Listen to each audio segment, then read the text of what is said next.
L2.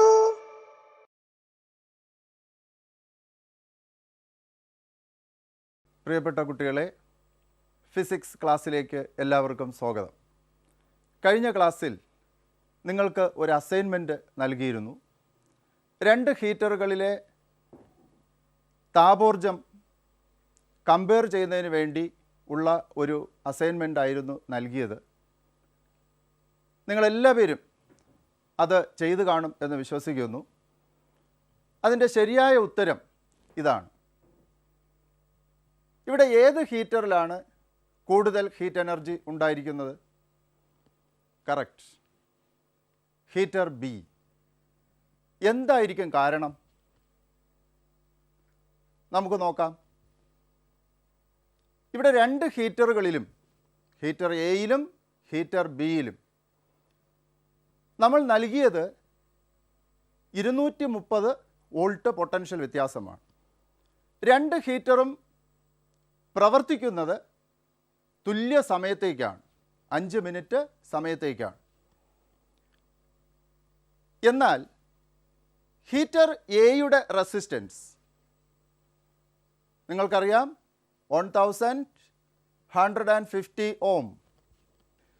രണ്ടാമത്തേതിലോ 460 ഓം, 460 ഓം. നമ്മൾ പഠിച്ചത് resistance കൂടുമ്പോൾ കൂടുതൽ heat energy ഉണ്ടാവുമെന്നാണ്.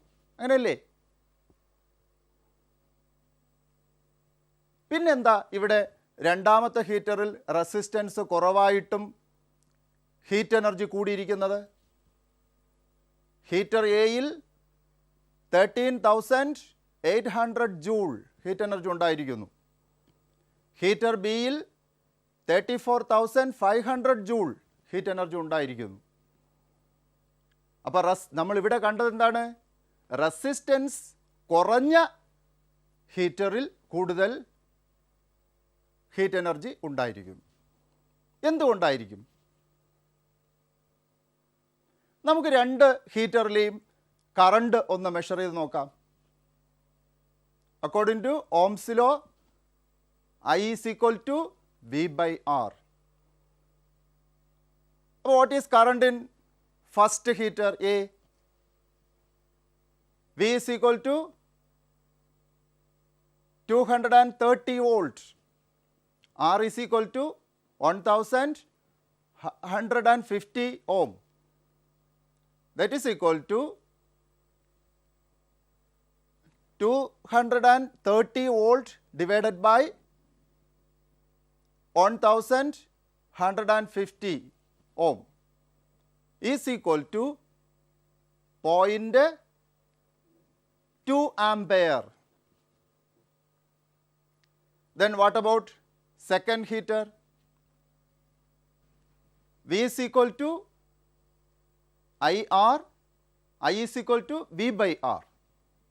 That is equal to 230 volt divided by 460 ohm is equal to 0.5 ampere. അപ്പോൾ ഇപ്പോൾ മനസ്സിലായല്ലോ, റെസിസ്റ്റൻസ് കുറഞ്ഞ ഹീറ്ററിൽ കറണ്ടിൻ്റെ അളവ് കൂടുതലാണ്. നമ്മൾ ജൂൾസ് ലോ അനുസരിച്ച് എന്താണ് പഠിച്ചത്? H is equal to I square RT. ഉണ്ടാകുന്ന ഹീറ്റ് എനർജി കറണ്ടിൻ്റെ വർഗത്തിന് നേർ അനുപാതത്തിലാണ്. Heat energy developed in a current carrying conductor is directly proportional to square of current. അപ്പോൾ എന്താ സംഭവിക്കുക?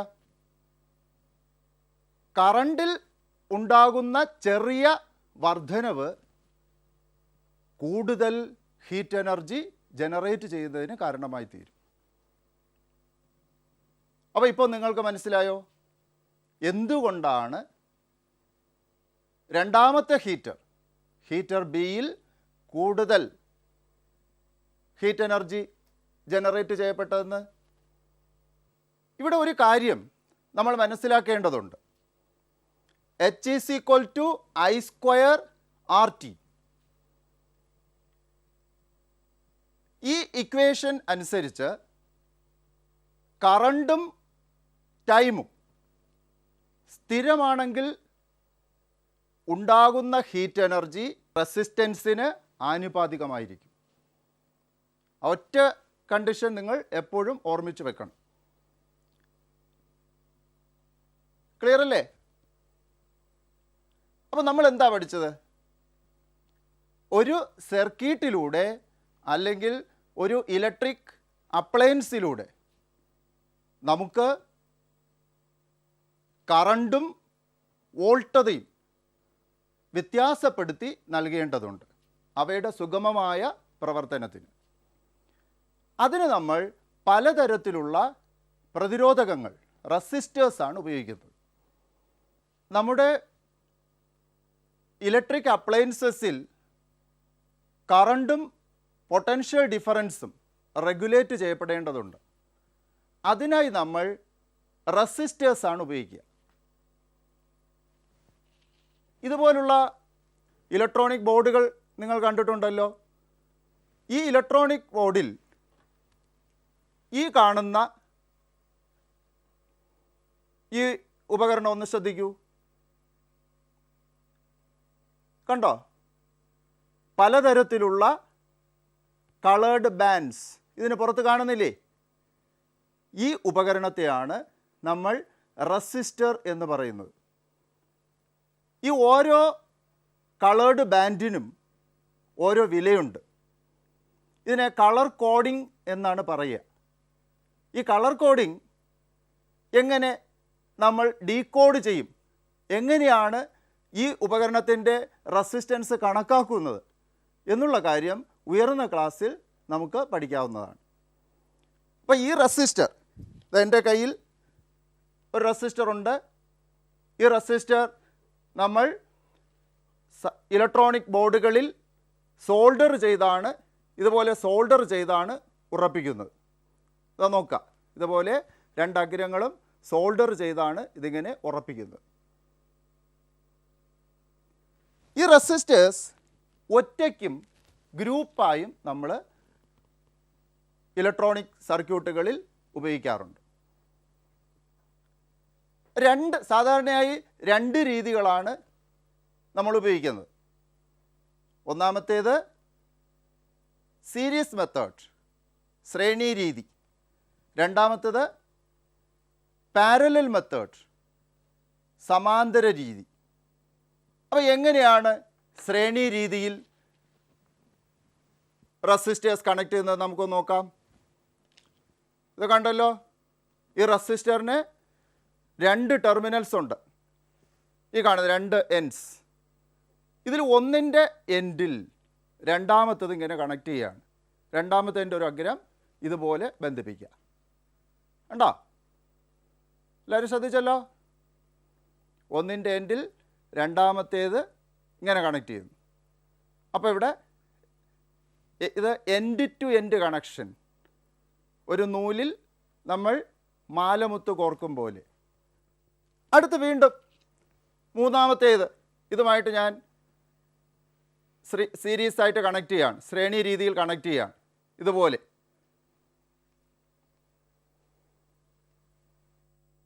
കണ്ടുവല്ലോ. ഇങ്ങനെ കണക്ട് ചെയ്യുന്നതിനാണ് നമ്മൾ സീരീസ് മെത്തേഡ് അല്ലെങ്കിൽ ശ്രേണി രീതി എന്ന് പറയുക. ഇനി നമ്മൾ ചെയ്യുന്നത് ഇതിൻ്റെ ഈ രണ്ട് അഗ്രങ്ങളിലും, ഈ അഗ്രത്തിലും ഈ അഗ്രത്തിനിടയിൽ വൈദ്യുത സോഴ്സ് കണക്ട് ചെയ്യുകയാണ് ചെയ്യുക. അപ്പോൾ എങ്ങനെയാണ് ഇതിൽ കറണ്ടിനും പൊട്ടൻഷ്യൽ ഡിഫറൻസിനും വ്യത്യാസം ഉണ്ടാകുന്നത്? നമുക്ക് വിശദമായി പരിശോധിക്കാം. അതിനു മുമ്പ് രണ്ടാമതൊരു രീതി ഞാൻ പറഞ്ഞല്ലോ. ഏതായിരുന്നു അത്? പാരലൽ മെത്തേഡ്, സമാന്തര രീതി. പാരലൽ മെത്തേഡിൽ ഈ റെസിസ്റ്റേഴ്സിൻ്റെ പൊതുവായ അഗ്രങ്ങൾ കണ്ടോ, ഒരഗ്രം, രണ്ടാമത്തെ റെസിസ്റ്ററിൻ്റെ ഒരഗ്രം, മൂന്നാമത്തെ റെസിസ്റ്ററിൻ്റെ ഒരഗ്രം. ഈ അഗ്രങ്ങൾ ഇങ്ങനെ പൊതുവായി കണക്ട് ചെയ്യും. അടുത്ത അഗ്രങ്ങളും അതുപോലെ തന്നെ ഈ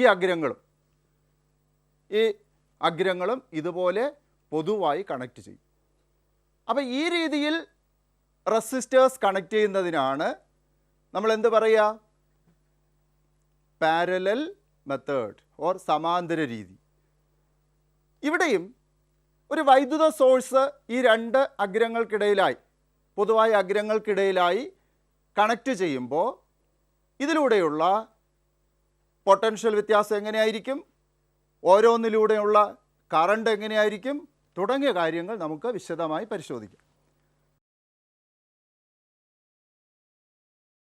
സീരീസ് കണക്ഷനിലും പാരലൽ കണക്ഷനിലും റെസിസ്റ്റേഴ്സ് കണക്ട് ചെയ്ത് അതിലൂടെ വൈദ്യുതി കടത്തിവിടുമ്പോൾ പൊട്ടൻഷ്യൽ ഡിഫറൻസിനും കറണ്ടിനും ഉണ്ടാകുന്ന വ്യത്യാസം നമുക്ക് മനസ്സിലാക്കുന്നതിന് നമ്മുടെ പാഠപുസ്തകത്തിലെ ഈ ഭാഗത്ത് നൽകിയിരിക്കുന്ന QR കോഡ് നിങ്ങൾക്ക് സ്കാൻ ചെയ്ത് നോക്കാവുന്നതാണ്. QR കോഡ് സ്കാൻ ചെയ്യാൻ എല്ലാ കുട്ടികൾക്കും അറിയാമല്ലോ. നോക്കുകയും അതിൽ നൽകിയിരിക്കുന്ന വിവരങ്ങൾ നിങ്ങളുടെ സയൻസ് ഡയറിയിൽ രേഖപ്പെടുത്തുകയും ചെയ്യുക. ഓക്കെ, അവിടെ നിങ്ങൾക്ക് മനസ്സിലായി സീരീസ് കണക്ഷനിൽ നമ്മൾ റെസിസ്റ്റേഴ്സിന് വൈദ്യുതോർജം നൽകുമ്പോൾ, പൊട്ടൻഷ്യൽ ഡിഫറൻസ് നൽകുമ്പോൾ അതിനെന്ത് വ്യത്യാസമാണ് ഉണ്ടാകുന്നത്, അതിലൂടെയുള്ള കറണ്ടിന് എന്ത് വ്യത്യാസമാണ് ഉണ്ടാകുന്നത് എന്നെല്ലാം നമ്മൾ കണ്ടു കഴിഞ്ഞു. ഇവിടെ ഈ റെസിസ്റ്റേഴ്സ് സീരീസ് കണക്ഷനിൽ നമ്മൾ ഇതുപോലെയാണ് റെസിസ്റ്റേഴ്സ് കണക്ട് ചെയ്യുന്നത്. ഇവിടെ ഓരോന്നിനും എന്തുണ്ട്? റെസിസ്റ്റൻസ് ഉണ്ട്, പ്രതിരോധമുണ്ട്.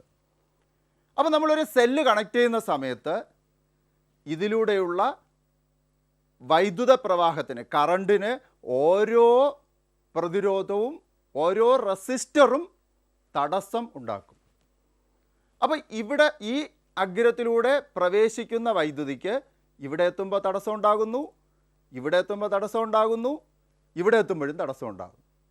അപ്പോൾ എന്താ സംഭവിക്കുക? ശരിയാണ്, തടസ്സം വളരെയധികം കൂടും. അതായത് ഈ സർക്യൂട്ടിലെ പ്രതിരോധം വളരെയധികം കൂടും. ഈ റെസിസ്റ്റേഴ്സിന് പകരം നമുക്ക് ബൾബുകൾ ഉപയോഗിച്ച് പരീക്ഷണം ചെയ്ത് നോക്കിയാലോ? ഇവിടെ ഈ സർക്യൂട്ടിൽ 3 ബൾബുകൾ കണക്ട് ചെയ്തിട്ടുണ്ട്. കാണാമല്ലോ, 40 വാട്ടിൻ്റെ ഒരു ബൾബ്, രണ്ടാമത്തേതും 40 വാട്ടിൻ്റെ ബൾബ് തന്നെയാണ്, മൂന്നാമത്തേതും 40 വാട്ടിൻ്റെ ബൾബ് തന്നെയാണ്. അപ്പം 3 40 വാട്ടിൻ്റെ ബൾബുകൾ സീരീസ് ആയിട്ട് കണക്ട് ചെയ്തിരിക്കുകയാണ്, ശ്രേണി രീതിയിൽ ബന്ധിപ്പിച്ചിരിക്കുകയാണ്. നമുക്ക് സ്വിച്ച് ഓൺ ചെയ്ത് നോക്കാം. എല്ലാ ബൾബുകളും 40 വാട്ടിൻ്റെ 3 ബൾബുകളും ഒരേ രീതിയിൽ പ്രകാശിച്ചിരിക്കുന്നത് എല്ലാവർക്കും കാണാമല്ലോ. ഇനി നമുക്ക് 40 വാട്ടിൻ്റെ ഒരു ബൾബ് മാത്രമായി കത്തിച്ചു നോക്കാം.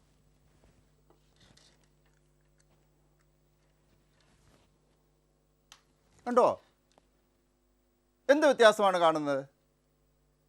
ബൾബ് നല്ലവണ്ണം പ്രകാശിക്കുന്നു, പ്രകാശ തീവ്രത വളരെയധികം കൂടിയിരിക്കുന്നു.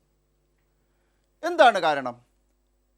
നമ്മളിവിടെ നൽകിയത്, ഈ ബൾബിന് നൽകിയത് 230 വോൾട്ടാണ്, 230 വോൾട്ട്. അപ്പോൾ ബൾബിന് നല്ല പ്രകാശ തീവ്രത കിട്ടി. ഇവിടെ നമ്മൾ ഈ സർക്യൂട്ട് നൽകിയതോ, ഇവിടെയും 230 വോൾട്ടാണ് നൽകിയത്. പിന്നെ എന്തുകൊണ്ടാണ് ഈ ബൾബിൻ്റെ, ഈ 3 ബൾബിൻ്റെയും പ്രകാശ തീവ്രതയ്ക്ക് വ്യത്യാസം വന്നത്?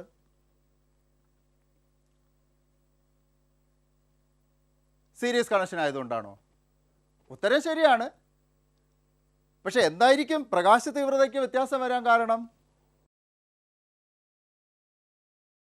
പോലെ റെസിസ്റ്റേഴ്സ് എങ്ങനെയാണോ കണക്ട് ചെയ്തിരിക്കുന്നത് അതുപോലെയാണ് ഈ ബൾബുകൾ കണക്ട് ചെയ്തിരിക്കുന്നത്.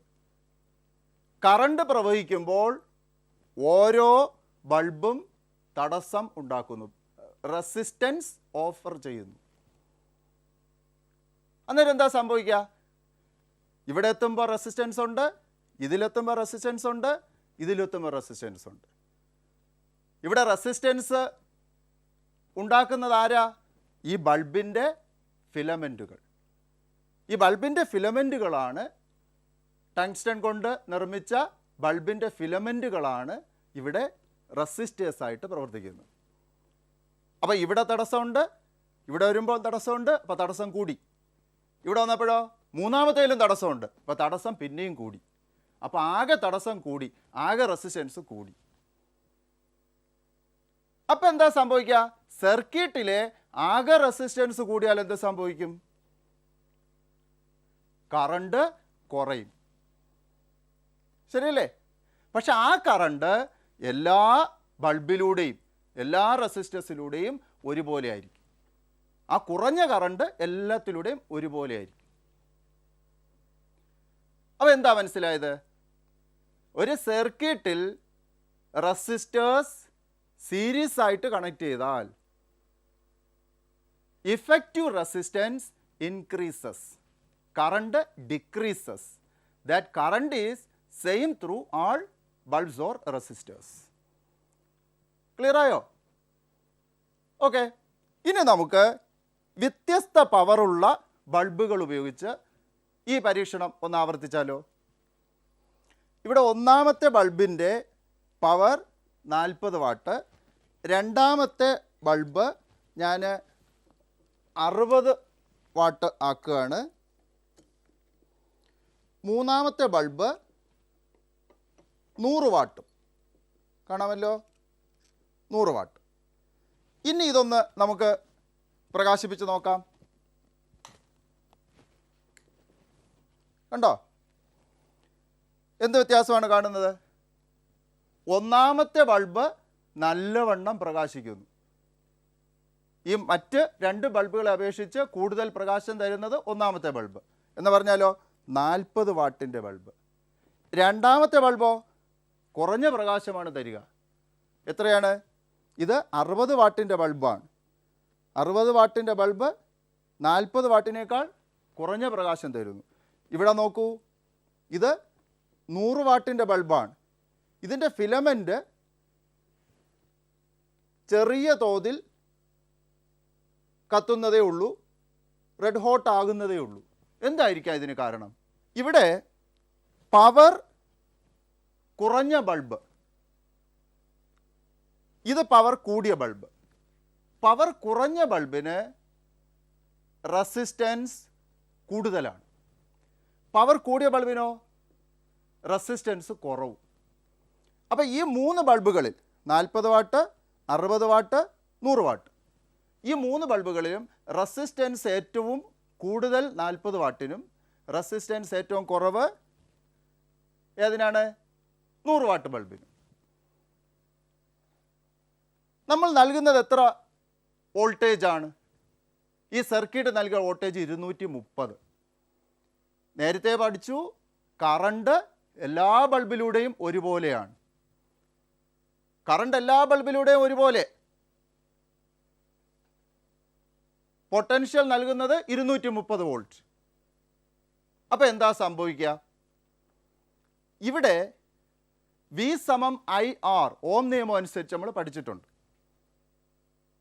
കറണ്ട് സെയിം, എല്ലാത്തിലും ഒരുപോലെ. റെസിസ്റ്റൻസ് വ്യത്യാസം, ഇതിന് ഏറ്റവും കൂടുതൽ, ഇതിന് എന്താണ് അല്പം ഇതിനേക്കാളും കുറവ്, ഏറ്റവും കുറവ് ഇതിന് 100 വാട്ടിന്. അപ്പോൾ ഓരോ ബൾബിനും കിട്ടുന്ന വോൾട്ടതയിൽ വ്യത്യാസം ഉണ്ടാകും. ഏറ്റവും കൂടുതൽ വോൾട്ടത ആർക്കായിരിക്കും കിട്ടുക? V = IR. I സ്ഥിരം, കോൺസ്റ്റൻറ്റ്. അപ്പോൾ R കൂടിയതിന് കൂടുതൽ വോൾട്ടത കിട്ടും, R കുറഞ്ഞതിനോ കുറഞ്ഞ വോൾട്ടത കിട്ടും. ഇവിടെ ഇതിന് കിട്ടുന്ന വോൾട്ടത V1 എന്നെടുക്കുക, രണ്ടാമത്തേന് കിട്ടുന്നത് V2, മൂന്നാമത്തേന് കിട്ടുന്നത് V3.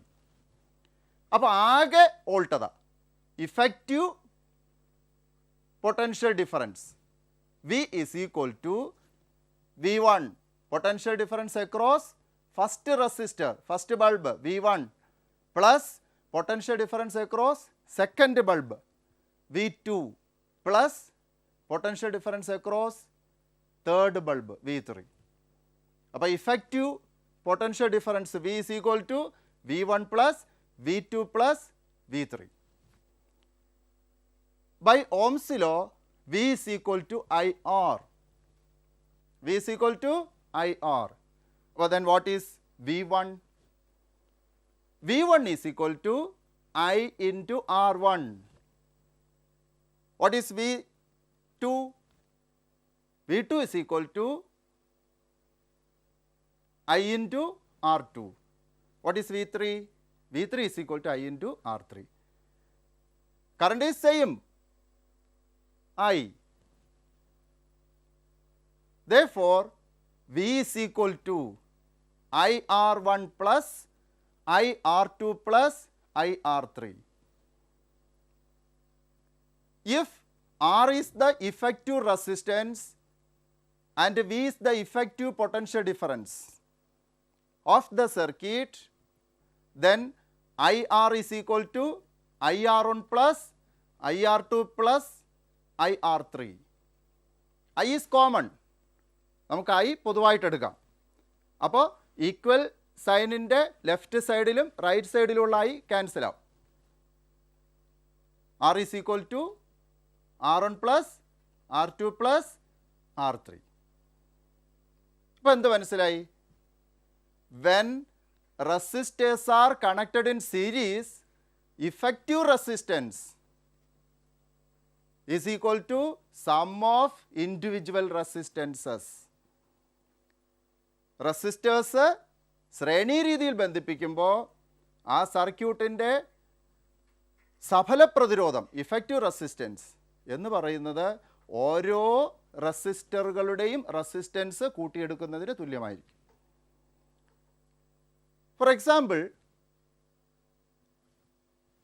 If a 2 ohm, 4 ohm and 6 ohm resistors are connected in series, 2, 4, 6.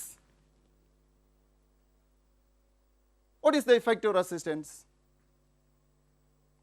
2 ohm, 4 ohm, 6 ohm പ്രതിരോധകങ്ങളെ നമ്മൾ ശ്രേണി രീതിയിൽ ബന്ധിപ്പിച്ചിരിക്കുകയാണ്. എന്തായിരിക്കും ഇതിൻ്റെ സഫല പ്രതിരോധം? R1 2 ohm, R2 4 ohm, R3 6 ohm. R is equal to effective resistance. R is equal to R1 plus R2 plus R3. 2 plus 4 plus 6 is equal to 12 ohm. ഇപ്പോൾ എല്ലാവർക്കും മനസ്സിലായോ? Resistors series ആയിട്ട് കണക്ട് ചെയ്യുമ്പോൾ കറണ്ട് കുറയുന്നു. ആ കുറഞ്ഞ current എല്ലാത്തിലും ഒരുപോലെ ആയിരിക്കും.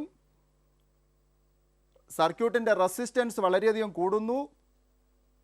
വോൾട്ടത ഓരോ ഉപകരണത്തിനും ഭാഗിക്കപ്പെടുന്നു, വീതിക്കപ്പെടുന്നു. ഓക്കെ, അപ്പോൾ നമ്മളിന്ന് പഠിച്ച കാര്യങ്ങൾ ഒന്ന് ഓർമ്മിച്ചാലോ? Resistors when connected in series, effective resistance increases, current decreases, potential is divided among various devices.